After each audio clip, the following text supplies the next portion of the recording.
আচ্ছা, আগের ভিডিওতে আমি আলোচনা করছিলাম ওয়েস্ট ম্যানেজমেন্টের পদ্ধতি নিয়ে।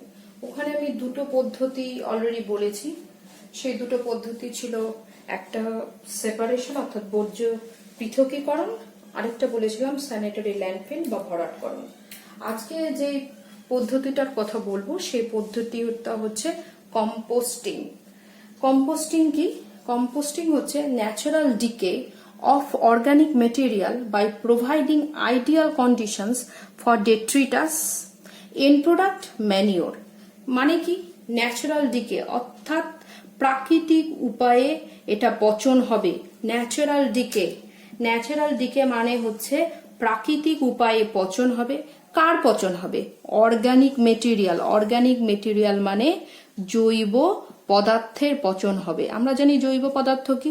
জৈব পদার্থ হচ্ছে শাকসবজির, বিভিন্ন শাকসবজির খোসা, মৃত পচা দেহ, এগুলোকে বলা হবে জৈব পদার্থ। তারপরে বলেছে বাই প্রোভাইডিং আইডিয়াল কন্ডিশন। এটা খুব ইম্পর্টেন্ট জিনিস। আইডিয়াল কন্ডিশন মানে হচ্ছে আদর্শ পরিবেশ তৈরি করা। পরে বলছি আদর্শ পরিবেশ কি। ফর ডেট্রিটাস, ডেট্রিটাস মানে যেগুলো জৈব পদার্থের পচন ঘটাবে, অর্থাৎ মাইক্রো অর্গানিজম, অণুজীব। সেগুলো কি ব্যাকটেরিয়া হতে পারে, ফাঙ্গি হতে পারে, তারপরে বিভিন্ন ধরনের ইস্ট হতে পারে, অর্থাৎ মাইক্রো অর্গানিজমস এর দ্বারা, অণুজীবদের দ্বারা সেগুলো কি হবে? পচন হবে। কার পচন হবে? জৈব পদার্থের পচন হবে। এবং শেষে এন্ড প্রোডাক্ট অর্থাৎ শেষে যে পদার্থটা উৎপন্ন হবে সেটা হচ্ছে ম্যানিওর বা সার, বা আমরা বলতে পারি হিউমাস উৎপাদিত হবে। তার মানে কি? প্রাকৃতিক উপায়ে পচন হবে জৈব পদার্থের একটা আদর্শ পরিবেশে। কার দ্বারা? অণুজীবদের দ্বারা। এবং যার ফলে শেষে কি উৎপন্ন হবে? হিউমাস উৎপাদন হবে, যেটা সার হিসাবে কাজ করবে। ঠিক আছে, তাহলে কম্পোস্টিং কি আইডিয়াটা আমাদের মোটামুটি ক্লিয়ার হলো। এইবার বলি, কম্পোস্টিং হতে গেলে কিছু শর্ত লাগে, কিছু জিনিস লাগে, যেটা সবসময় মাথায় রাখতে হবে। সেটা হচ্ছে এক, তাপমাত্রা অর্থাৎ টেম্পারেচার। দ্বিতীয় অংশ হচ্ছে জলীয় বাষ্প, ময়েশ্চার। আর একটা লাগে হচ্ছে অক্সিজেন অর্থাৎ O2। এই তিনটা জিনিস কম্পোস্টিং এর সময় মাথায় রাখতে হয়। কারণ কম্পোস্টিং জেনারেলি যেটা করা হয় সেটা হচ্ছে অ্যারোবিক কন্ডিশনে, অর্থাৎ অক্সিজেনের উপস্থিতিতে এটা করা হয়ে থাকে। জেনারেলি এটা করা হয়ে থাকে, অ্যানারোবিক কন্ডিশনে করা হয়, তবে জেনারেলি এটা অ্যারোবিক কন্ডিশনে করা হয়ে থাকে, অর্থাৎ O2-র উপস্থিতিতে করা হয়ে থাকে। এটা দুটো উপায়ে, কম্পোস্টিং দুটো উপায়ে করা যেতে পারে। একটা হচ্ছে ট্রেঞ্চ, অর্থাৎ একটা গর্ত খুঁড়ে এটা কম্পোস্টিংটা করা যেতে পারে। ট্রেঞ্চ মানে হচ্ছে একটা গর্ত। কম্পোস্টিং বাই ট্রেঞ্চিং করা যেতে পারে। একটা হচ্ছে ওপেন উইন্ডো কম্পোস্টিং, অর্থাৎ লম্বা লম্বা রো করে সেখানে কম্পোস্টিং করা যেতে পারে। তো প্রথম যেটা বলছি কম্পোস্টিং বাই ট্রেঞ্চিং, অর্থাৎ গর্ত খুঁড়ে কম্পোস্টিং কিভাবে করতে পারি। প্রথম যেটা হচ্ছে কম্পোস্টিং বাই ট্রেঞ্চিং। এখানে কি করা হয়? একটা ট্রেঞ্চ অর্থাৎ গর্ত খোঁড়া হলো। গর্তটা কেমন? 3 থেকে 12 মিটার লম্বা একটা গর্ত খনন করা হয়। তারপরে সেই গর্তটার প্রস্থ কতটা, অর্থাৎ চওড়া কতটা হবে? 2 থেকে 3 মিটার চওড়া হবে। এবং সেটা কতটা গভীর হবে? ডিপ কতটা হবে? 1 থেকে 2 মিটার ডিপ হবে। অর্থাৎ এইরকম আমরা এই সাইজের, মোটামুটি এই সাইজের একটা গর্ত খনন করে নেওয়া হয়। এবার গর্তটার মধ্যে প্রথমে যেটা করা হবে, শুষ্ক যে বর্জ্য আছে, জৈব বর্জ্য, আমি প্রথমেই সংজ্ঞাতে বলেছিলাম যে এখানে কি দেওয়া হবে? অর্গানিক মেটেরিয়াল অর্থাৎ জৈব বর্জ্য দেওয়া হবে। শুষ্ক জৈব পদার্থগুলো এইখানে দেওয়া হয়। প্রথমে এখানে কি দেওয়া হবে? শুষ্ক বর্জ্য পদার্থ, শুষ্ক জৈব বর্জ্য এখানে দেওয়া হয়। শুষ্ক বর্জ্য দেওয়ার পরে এর উপরে কি করা হয়? একটা সেমি লিকুইড মানে অর্ধ তরল, সেমি লিকুইড মানে অর্ধ তরল একটা লেয়ার তৈরি করা হয়। পশুর মলমূত্র দেওয়া একটা লেয়ার এখানে তৈরি করা হয়। প্রথমে আমরা কি দিলাম? শুষ্ক জৈব বর্জ্য পদার্থ এখানে দিয়ে দিলাম প্রথমে। তার উপরে কি দিলাম? তার উপরে হচ্ছে সেমি লিকুইড মানে অর্ধ তরল পশুর মলমূত্র এখানে দিয়ে ঢেকে দেওয়া হয়। তাহলে ঢেকে দেওয়ার কিছুদিন পরে, 2 থেকে 3 দিন পরে এটা কি হয়? এর মধ্যে পচন শুরু হয় বিভিন্ন ব্যাকটেরিয়ার দ্বারা। 2 থেকে 3 দিন পর পচন শুরু হবে। 2 থেকে 3 দিন পচনের পর এখানে ধীরে ধীরে যখন পচনের শেষ পর্যায়ে চলে আসবে তখন কি উৎপন্ন হবে, এটা পচে গিয়ে উৎপন্ন হবে হিউমাস। জেনারেলি এই যে কম্পোস্টিং বাই ট্রেঞ্চিং, এখানে যে সার বা হিউমাস উৎপাদন হয় অর্থাৎ পুরো পচতে সময় লাগে 4 থেকে 6 মাস। এই পদ্ধতিতে পুরো সময় লাগে 4 থেকে 6 মাস। দ্বিতীয় যে পদ্ধতিটার কথা বলেছিলাম, ওপেন উইন্ড্রো কম্পোস্টিং। ওপেন মানে মুক্ত, উইন্ড্রো মানে রোর আকারে, অর্থাৎ এই রকম লম্বা লম্বা সারির আকারে কম্পোস্টিং করা হয়ে থাকে। এটাতে এটা জেনারেলি কোথায় করা হয়ে থাকে, এটা বড় বড় যে ফার্মগুলো আছে অর্থাৎ কৃষি, যেখানে বৃহতায়তন যে কৃষি ক্ষেত্রগুলোতে সার লাগে, সেই বড় বড় কৃষি ক্ষেত্রগুলোতে এই ওপেন উইন্ড্রো কম্পোস্টিং করা হয়ে থাকে। তো এখানে প্রথম স্টেপে কি করা হয়, প্রথম স্টেপে বড় যে পদার্থগুলো, কাঁচের টুকরো, পাথর, প্লাস্টিক, এগুলোকে সেপারেট করে নেওয়া হয়। কোথা থেকে সেপারেট করে নেওয়া হয়, বর্জ্য পদার্থগুলো থেকে। যদি এগুলো থেকে থাকে তো ওখান থেকে সেপারেট করে নেওয়া হয়। এরপরে এই যে কঠিন জৈব বর্জ্য পদার্থগুলো থাকলো, সেগুলো এরকম লম্বা করে স্তূপের মতো করে লম্বা সারির মতো করে সাজিয়ে দেওয়া হয়। এক্ষেত্রে মনে রাখতে হবে, এখানে আমি প্রথমে বলেছিলাম যে এখানে কয়েকটা জিনিস মেনটেন করতে হয়, একটা হচ্ছে টেম্পারেচার, একটা হচ্ছে ময়েশ্চার। এক্ষেত্রে ময়েশ্চার যেন সব সময়, যে স্তূপগুলো তৈরি করা হবে এখানে ময়েশ্চার যেন সব সময় 60% ময়েশ্চার যেন এখানে থাকে। তা না হলে অ্যারোবিক অর্থাৎ বাতাসের উপস্থিতিতে যে পচন, সেটা ভালোভাবে হবে না। এরপরে কি হয়, এই যে যখন পচন শুরু হয়ে যায়, পচন শুরু হওয়ার কিছুদিন পরে অর্থাৎ 2 থেকে 3 দিন পর এই এখানকার যে পাইল করা হয়, যে সঞ্চয় করা হয় জৈব পদার্থগুলোকে, সেগুলোকে নিচ থেকে উপরে বা উপর থেকে নিচে এইভাবে ওলট পালট করে দেওয়া হয়, অর্থাৎ মিশ্রণ ঘটানো হয়। মিশ্রণ ঘটানোর ফলে এর মধ্যে পোরোসিটি অর্থাৎ সছিদ্র হয়ে যায় এবং বাতাস অনুপ্রবেশ করতে পারে।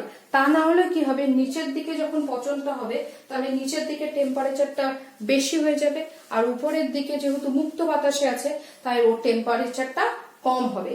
আর এখানে টেম্পারেচার রেগুলেট করা, টেম্পারেচারটাকে মেনটেন করা আর ময়েশ্চারটা অর্থাৎ জলীয় অংশটাকে মেনটেন করা খুব দরকার। সেই জন্য এই মিক্সিং ঘটালে এইরকম ওলট পালট করে যদি দেওয়া হয়, উপর থেকে নিচে বা নিচ থেকে উপরে যদি করে দেওয়া যায়, তাহলে সহজে পোরোসিটি বেড়ে যাবে এবং বাতাস অনুপ্রবেশ করতে হবে। এই পদ্ধতিতে যে কম্পোস্টিংটা করা হয় সেখানে প্রচুর পরিমাণে হিউমাস উৎপাদন করা হয়, তবে এটা রেগুলেট করতে হয়, এর তাপমাত্রা এবং জলীয় অংশ সবসময় মনিটর করতে হয়। তাহলে বোঝা গেল যে কম্পোস্টিং কিভাবে করা যায়। এবার আসি, এই কম্পোস্টিং এর কতগুলো স্টেজ আছে, কেমন ভাবে কম্পোস্টিংটা এর কতগুলো ধাপ আছে, কিভাবে হচ্ছে ব্যাকটেরিয়ার দ্বারা পচন, সেটাই দেখাবো। প্রথম যে ধাপটা, সেখানে আমরা কি দেখছি, সেখানে যখন আমরা জৈব পদার্থগুলোকে এক জায়গায় জড়ো করলাম তখন প্রথমে কি হয়, এখানে মেসোফিলিক যে ব্যাকটেরিয়া অর্থাৎ যে ব্যাকটেরিয়াগুলো 20 থেকে 45 ডিগ্রি সেন্টিগ্রেড উষ্ণতায় সক্রিয় হয়ে ওঠে, সেই ব্যাকটেরিয়াগুলো জৈব পদার্থের পচন ঘটাতে শুরু করে। জৈব পদার্থ কি, যেমন তরি তরকারির খোসা, বিভিন্ন ফলের খোসা বা ডিমের খোসা, এই যে পদার্থগুলো ওখানে সঞ্চিত হলো এবং যখন জলীয় বাষ্পের উপস্থিতিতে এই পদার্থগুলো 20 থেকে 45 ডিগ্রি সেন্টিগ্রেড উষ্ণতায় সক্রিয় হয়ে যায়, অর্থাৎ পদার্থগুলোর পচন ঘটাতে শুরু করে। যখন পদার্থগুলোর পচন ঘটাতে শুরু করে তখন কি হয়, প্রচুর পরিমাণে এনার্জি অর্থাৎ তাপ উৎপাদিত হতে থাকে। এই পর্যায়ে মেসোফিলিক যে ব্যাকটেরিয়া, তার কাজটা শেষ হয়ে যায়। তারপরে এখন যখন প্রচুর তাপ উৎপাদন হয়ে গেল ওই জৈব পদার্থের ভিতরে, তখন যে ব্যাকটেরিয়াটা কার্যে আসে সেটা হচ্ছে থার্মোফিলিক ব্যাকটেরিয়া।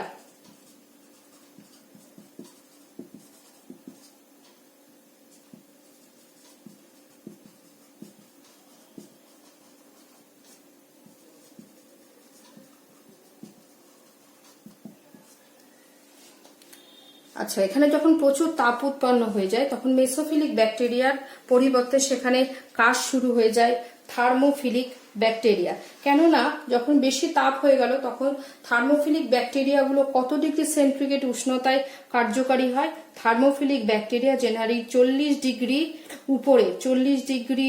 উপরের থেকে 122 ডিগ্রি উষ্ণতার মধ্যে এরা বেশি কার্যকারী হয়, কারণ প্রচুর তাপ উৎপাদন হয়ে গেছে। সেই জন্য এরা তখন থার্মোফিলিক ব্যাকটেরিয়া এই সময় তাদের কার্য শুরু করে। আর এই প্রসেসটা যেটা হয়, যেটা থার্মোফিলিক ব্যাকটেরিয়ার দ্বারা পচন হয়, সেই প্রসেসটা অনেক দ্রুত গতিতে হতে থাকে এবং এর ফলে আরো জটিল যৌগগুলো ভেঙে আরো সরল যৌগ উৎপন্ন হয়। অর্থাৎ এই পর্যায়ে কি দেখতে পাওয়া যায়? কার্বোহাইড্রেট, প্রোটিন, ফ্যাটস এগুলো উৎপাদন হতে থাকে।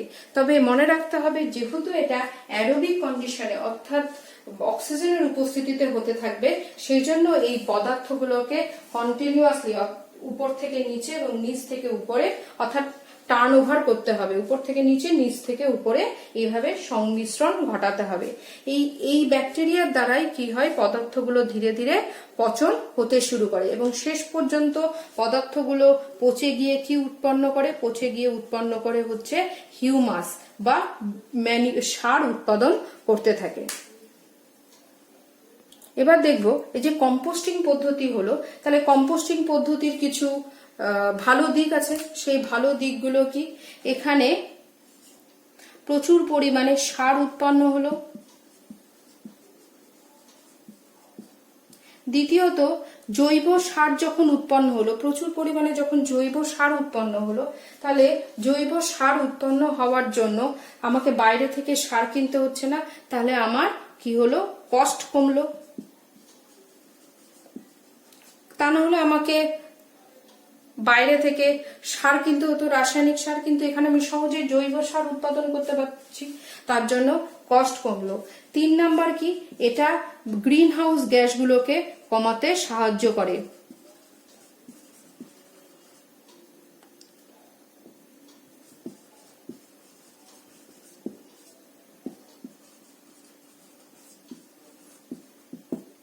আর 4 নাম্বার কি? এটা মাটির উর্বরতা শক্তিকে বৃদ্ধি করে। মাটির উর্বরতা অর্থাৎ মাটির যে গুণাগুণ, মাটির উর্বরতা বৃদ্ধিতে সহায়তা করে। তাহলে নিশ্চয়ই আমাদের কাছে ক্লিয়ার হলো যে কম্পোস্টিং কি, কিভাবে কম্পোস্টিং হয়, কোন কোন ব্যাকটেরিয়া কি জাতীয় ব্যাকটেরিয়া, যেমন থার্মোফিলিক, মেসোফিলিক, কিভাবে তাদের কার্যগুলো এবং কত ডিগ্রি সেন্টিগ্রেড উষ্ণতায় করতে থাকে। আরেকটা কি, যে কম্পোস্টিং পদ্ধতি উপকারিতা কি, ভালো দিকগুলো কি কি। আমি যে পরবর্তী আবার ভিডিওটা দেব, সেখানে আমি ভিডিওটা পোস্ট করব, সেখানে দূষিত জল কিভাবে পরিশোধিত করা যাবে তার উপরে আমি নেক্সট ভিডিওটা দেব।